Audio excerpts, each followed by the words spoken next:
All right, we got some people in here. Hey, everybody.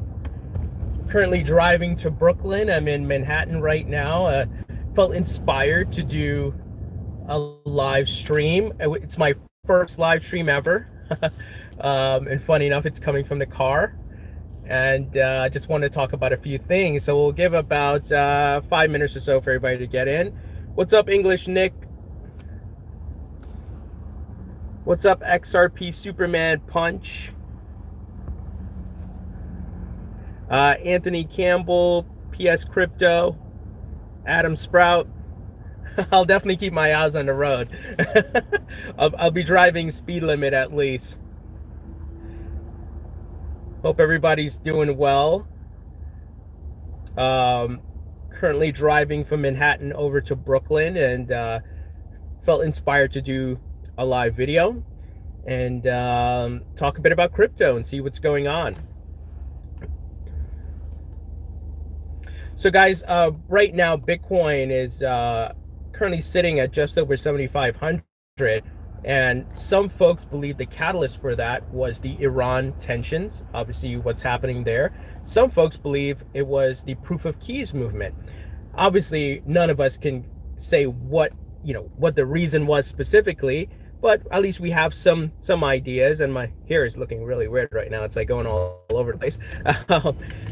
So we have some idea what it might be, but at the end of the day, what's important is that the price is up, and I'm hoping we continue to see growth from here. So could we hit 8,000 maybe in the coming weeks? It's possible, but we can't predict the future. My hopes are that we continue an upward trend, build off of this momentum. We head to 8,000, build certain key support levels, and find our way back over 10,000 again. And a positive outlook would be we maintain that momentum to the Bitcoin halving and possibly see some sort of bull run. Now, I'm saying possible. This is all probabilities, not certainty. So please, guys, don't come back to this video 3 months and say, hey, you said we're gonna go back to 10,000. We're talking about possibilities here, probabilities. It could go back down, right? So please understand when I'm saying these things, I'm not saying certainties, because I'm not a fortune teller, can't predict the future. Just some folks kind of hang on to your words without giving context. So the context is, we're talking probabilities, but good to see the momentum, good to see we're back over 7,500, and I'm hoping we keep that momentum to 8,000 and go beyond that. That would be awesome. And we know the market moves with Bitcoin. We're joined at the hip with Bitcoin at this moment. So, maybe we see some movements around Ethereum and XRP and the other coins. And, the Bitcoin halving yields some sort of bull run. That would be awesome. Keep in mind the difference between a bull market and a bull run. Bull market obviously would be a slow, steady growth upwards. Bull run is like a massive surge, like we saw in October of 2017 into December 2017, where in a matter of weeks the price jumps significantly, running up big time. So that is the next thing we want to see. But I'm okay with a slow, steady growth up as well. That's not bad, because I'm willing to hold long term. And I'm about to go in the tunnel, guys, the Brooklyn Battery Tunnel. So hopefully I don't lose connection here. So bear with me. I'll try to get through it as fast as possible. And yeah, guys, so let's see what the Bitcoin halving yields. I'm hoping for crypto regulations this year, the Cryptocurrency Act of 2020. Also hoping the mass marketing continues. We saw Grayscale started their mass marketing with the Drop Gold campaign.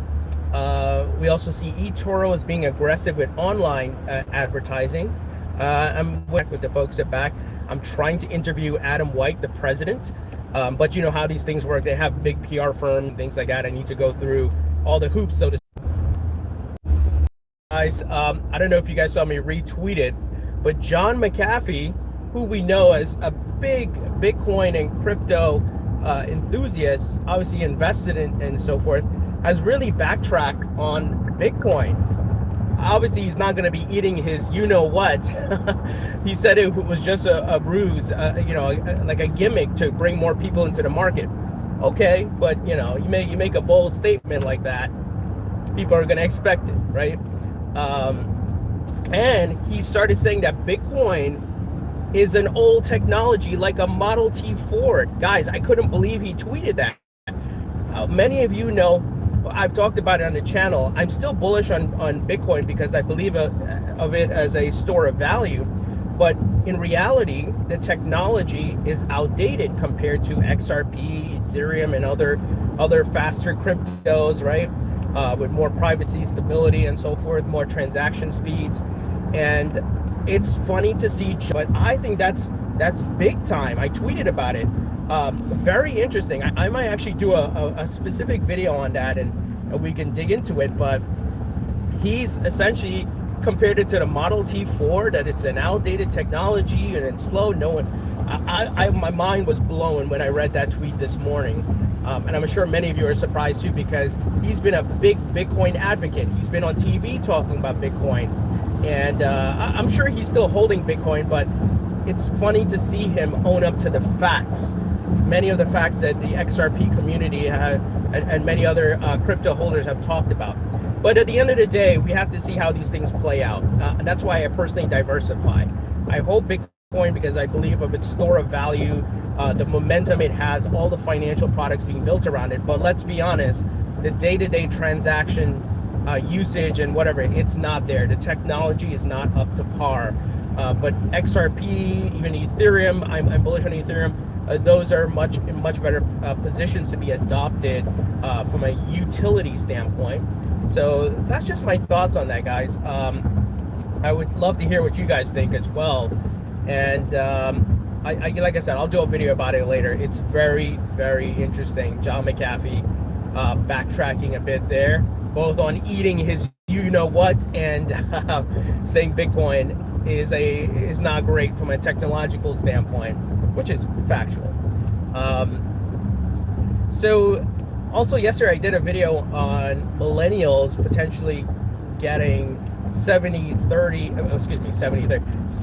trillion in inheritance over the next 3 decades, which would be interesting. And of course, not all of that money is going to go to crypto, but the mindset of people now, younger folks, is looking at investing in crypto and not so much stocks and bonds and real estate and so forth. But it will be very interesting to see how that plays out. I think that's something a lot of folks are looking at. What happens when the boomer generation passes away and the millennials inherit the money respectively? Where's that money going to go? So interesting things ahead. And like I said, I'm holding long term, and we'll see how things play out, guys. But Bitcoin, crypto, it's all here to stay. It's just like the internet. You had your dial-up days, you had your AOL days. Many of you may remember AOL. It was great in the early 90s, but then they didn't innovate and it was outdated, and obviously they went down under and got bought over by Yahoo and so forth. And Google and Amazon and eBay and these other folks are the ones who survive. So interesting stuff, guys. And I love emerging technology. Maybe I'm a bit of a futurist, where I love thinking about what the next new thing will be, and new technology, and what's going to disrupt and change lives. And I think many of you who are in crypto kind of think that way also, because you see the change that's happening around us. And keep holding. Not financial or investment advice, of course. Right now I'm in Brooklyn. I'm on the Belt Parkway. Those of you who are familiar with New York, at least. I would love to hear what you guys think. Of course, you can leave your thoughts and comments on the video, but what do you think about McAfee backtracking there? And also, do you think Bitcoin could head to 8,000 and we continue that upward momentum into May, when the halving takes place? So definitely leave your thoughts and comments there, guys. And I'll try to do some more live streams. Thank you for tuning in, and I appreciate your support and helping to grow the channel. Thank you, guys.